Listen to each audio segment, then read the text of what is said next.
कि रूडी जी बयान देते हैं, इसके अलावा तो कोई देता नहीं है। तो भाई बंगाल में अभी क्यों गए, पहले क्यों नहीं गए?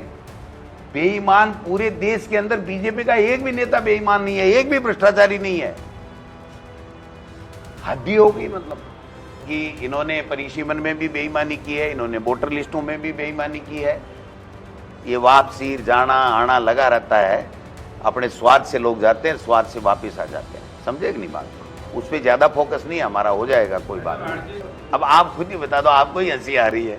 तरह तरह के आदेश दिए गए जिसका कोई ऑथेंटिसिटी नहीं है। उस आए दिन अपराध की घटनाएं, माता बहनों के साथ में किस प्रकार की दुष्कर्म की घटनाएं हो रही हैं, एक ही ढिंढोरा पीट रहे हैं। हम पेपर लीक के अपराधियों पकड़ रहे हैं, तो कितने जनिए 15 साल का कार्यक्रम है, 5 वर्षीय योजना है, 10 वर्षीय योजना है, 15 वर्षीय योजना है। ये तो आपको 4-6 महीने में कर लेना चाहिए था। जो अपराधी हैं, जो बेईमान हैं, उनको पकड़ करके अंदर करो, नई नौकरियां तो निकालो। वो जगदीश बिश्नोई जिसके के लिए कह रहे थे कि वो आ जाएगा उस दिन, डोटासरा भी अंदर होगा और पता नहीं कौन कौन अंदर होंगे और मगरमच्छ पकड़े जाएंगे, वो तो तुम्हारा काका जी जमानत पे रिहाई हो गए आते ही। तुम क्या पैरवी कर रहे हो? क्या तमाशा बना रखा है? ऐसा ही भर्ती में क्या हुआ आप बताइए। जो हम पे आरोप लगाए थे, 2.5 साल तक, 2.25 साल तक निर्णय नहीं कर पाए। कोर्ट को आखिर में निर्णय करना पड़ा। लेकिन इसमें भी एक सवाल है कि आपने उन लोगों को विश्वास दिलाया था कि जो ईमानदारी के साथ में दूसरी सर्विस से आकर के, नौकरी से आकर के ज्वाइन किया है, और जो ओवर एज हो रहे हैं उनकी एज के बारे में रिलैक्सेशन देने की बात थी, और उनके लिए वापस क्या करना है इसके बारे में तो सरकार निर्णय नहीं ले पाई। ठीक है, बेईमानी हुई, सुप्रीम कोर्ट ने कह दिया। अब दूसरा कोई ऑप्शन अगर कोई बात करे कि ऐसा नहीं, तो मैं नहीं मानता, उसकी जरूरत नहीं है। सुप्रीम कोर्ट, माननीय सर्वोच्च न्यायालय ने जब कह दिया कि ये सारी भर्ती निरस्त होगी, तो निरस्त होगी और हो गई, कोई दिक्कत नहीं, हम भी इसका स्वागत करते हैं। लेकिन सवाल यह है कि जिन बच्चों ने मेहनत से, चाहे उनमें एक भी बच्चा मेहनत से पास हुआ होगा, एक भी बच्चे की पहले की नौकरी छूट गई हो, दोबारा उसने अपनी मेहनत से नौकरी ली थी, अगर वो एक भी है तो उसके बारे में सरकार का क्या निर्णय, ये मैं पूछना चाहता हूं। उसके साथ में अन्याय नहीं होना चाहिए। प्राकृतिक न्याय है कि अगर 100 अपराधी में से एक निर्दोष भी हो तो वो 99 को है, लेकिन उस एक के चक्कर में छूटे तो छूटे, लेकिन वो नहीं जाना चाहिए। ये न्याय का सिद्धांत है। अब चूंकि भर्ती निरस्त हो गई, जल्दी से जल्दी नई भर्ती कराओ, लेकिन इनमें जो ईमानदार लोग हैं और जिनकी एज और हो गई है, उनके लिए आप क्या व्यवस्था कर रहे हो? इस तरीके का कोई बयान आज तक मुख्यमंत्री जी का नहीं आया कि रूडी जी बयान देते हैं, इसके अलावा तो कोई देता नहीं है। तो मैं ये कहना चाहता हूं कि जो वर्तमान में जो परिस्थितियां इस राजस्थान के अंदर बनी हुई हैं, उनके ऊपर इनका कोई फोकस नहीं है।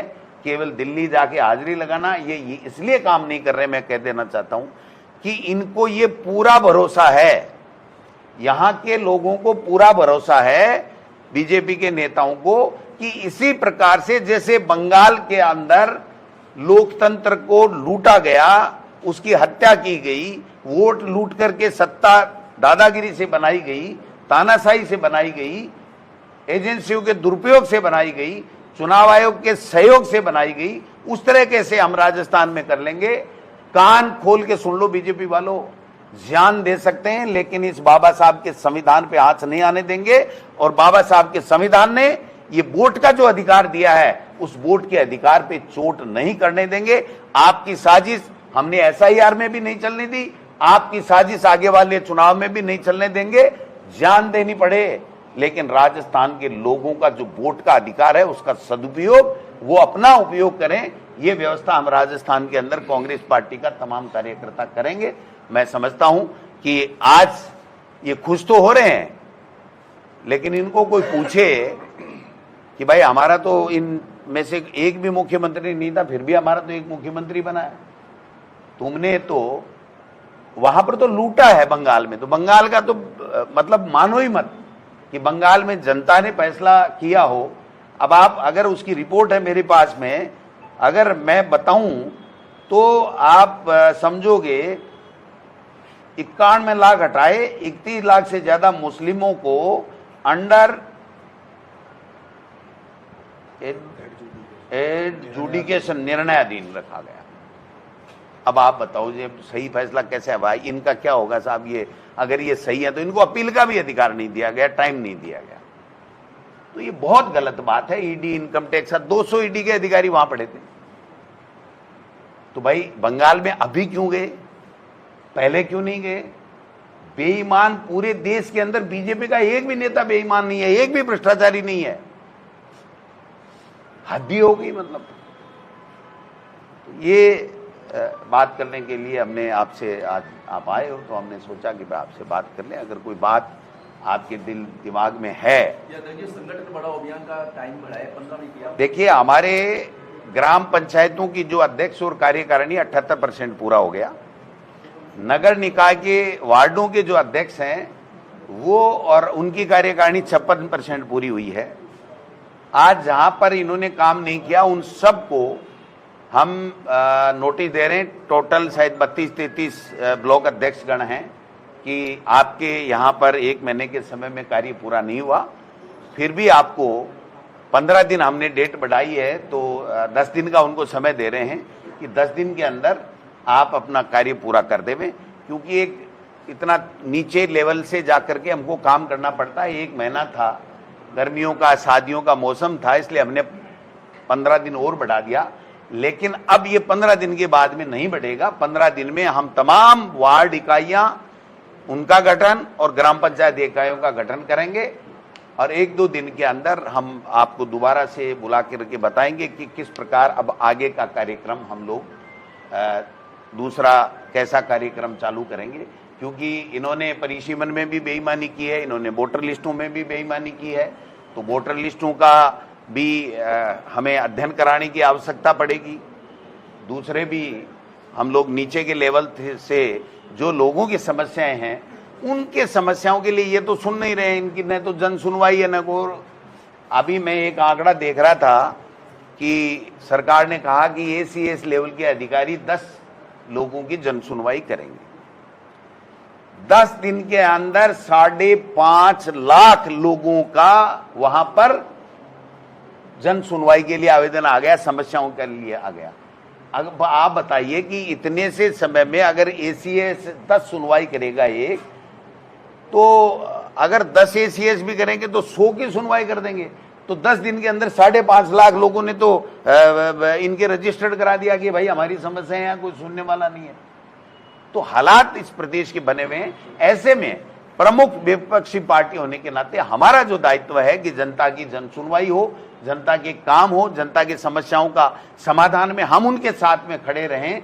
अगर कोई ब्यूरोक्रेसी में कोई काम नहीं कर रहा हो, सरकार में बैठा हो कोई व्यक्ति भ्रष्टाचार कर रहा हो, तो उसके लिए हम उन नीचे के लेवल में जाकर के उसके साथ खड़े होकर के उसका साथ देंगे। भाजपा ने एक लिस्ट जारी की, उन्होंने बताया कि बंगाल हमारे ये तमाम नेता गए, उनका ये योगदान रहा। केरल में भी सचिन पायलट जी गए, आप क्या योगदान मानते हैं कि बाकी भाई जाता है, वो पार्टी सोच समझ के ड्यूटी देती है तो उनका योगदान तो रहता ही रहता है। लेकिन जो हारा हुआ आदमी जाता है ना, और वो वहां योगदान बताता है और यहाँ हार जाता है, तो फिर जनता थोड़ा सवाल खड़ा करती है। तो अब मैं क्यों नाम ले रहा हूं मेरे से, बताओ। तो जीता हुआ आदमी जाता है तो समझ भी आती है कि ये जीता हुआ है, इसको ज्ञान होगा, तो इसने वहां भी जीता है, यहाँ भी जिताया है, वो बात तो समझ में आती है। लेकिन वो कैलाश जी भाई साहब भी गए थे, बाड़मेर वाले राठौड़ साहब भी गए थे, अरुण चतुर्वेदी जी भी गए थे, तो अच्छी बात है। मैं आज उनकी खुशी को फीका नहीं करना चाहता, लेकिन यहाँ पंचायत राज और नगर निकाय के चुनाव कराओ, पता लग जाएगा कितने पानी में हो। अध्यक्ष, 11 मई के बाद कुछ नेताओं की घर वापसी हो सकती है, ऐसा कुछ चल रहा है? देखिए, ऐसा है, ये सतत प्रक्रिया है, चलती रहती है। सवाल ये है कि नए लोगों को मौका मिले। ये वापसी जाना आना लगा रहता है, अपने स्वाद से लोग जाते हैं, स्वाद से वापस आ जाते हैं। समझे कि नहीं बात? उस पर ज्यादा फोकस नहीं हमारा, हो जाएगा, कोई बात नहीं। सवाल ये है कि जो नए लोग जिनमें क्षमता है, जो लोगों के बीच में रहते हैं, उन लोगों को हम हमारी पार्टी से संगठन के माध्यम से जोड़ने का काम कर रहे हैं और आगे इसको और गति देंगे। आपने देखा होगा 200 विधानसभा क्षेत्र में हमारे नए 200 लोग हैं। पहले हमने 200 दिए, 10-20 कम काम कर पाए, किसी वजह से वो समय नहीं दे पाए, तो हमने उनकी जगह चेंज कर दिया। तो इस तरीके से हम नीचे के लेवल तक के जो युवा कार्यकर्ता हैं उनको सबको आगे ला करके संगठन के माध्यम से मौका देंगे और उनको पार्टी में अहम भूमिका के अंदर उसको लाने वाले हैं। सर, आरजीएचएस योजना पिछले 20 दिनों से राजस्थान में पूरी तरह से ठप है। डॉक्टर्स कल हड़ताल पे आ गए थे, प्रदर्शन किया, अब उनकी चेतावनी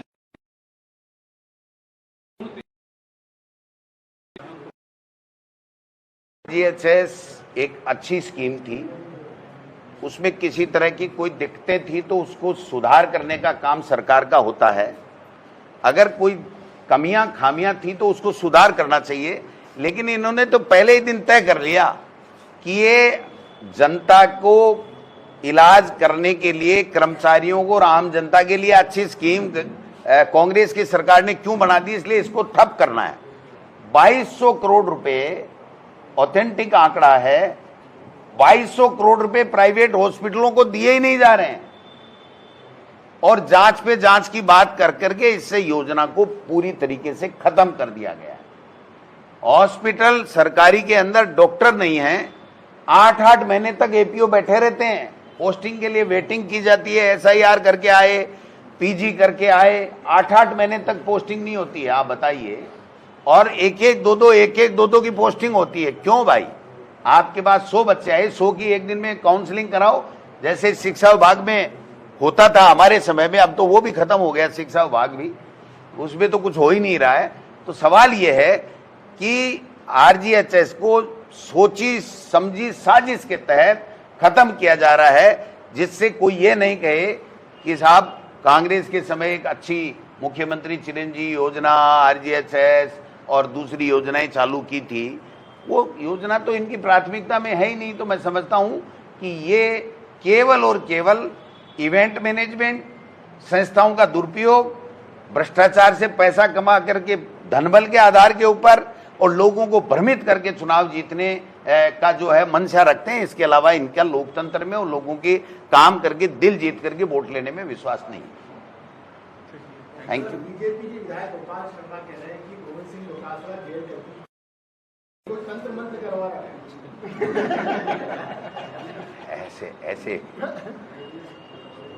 ऐसे लोगों का क्या जवाब दूं मैं? आप बताइए। अब आप खुद ही बता दो, आपको ही हंसी आ रही है कि किसका क्या सवाल पूछा और क्या। वो तो महान है, देखो जो भी हो गया।